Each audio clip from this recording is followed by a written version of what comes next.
The Noozle3D winder handle comes in two different options. A ring design similar to the stock winder, and a dragon handle, more similar to the light launcher for Beyblade X. Both models are installed the same way. They each have an opening on the bottom of the handle. The end with the Noozle3D logo will fit into the handle. Insert the flat end of the winder into the bottom of the handle. Pull it all the way through until the Noozle logo clicks into place in the handle. It should fit flush. This design ensures the handle will not come detached during battle.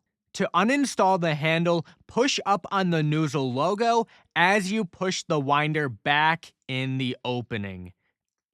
This will allow the winder to bend out of the way and pull it all the way back through. The ring handle works identically. Insert the winder through the bottom opening, pull it until it fits flush. To remove it, push up on the Noozle logo and apply pressure back towards the top of the handle. It will bend out of the way and you can remove the handle.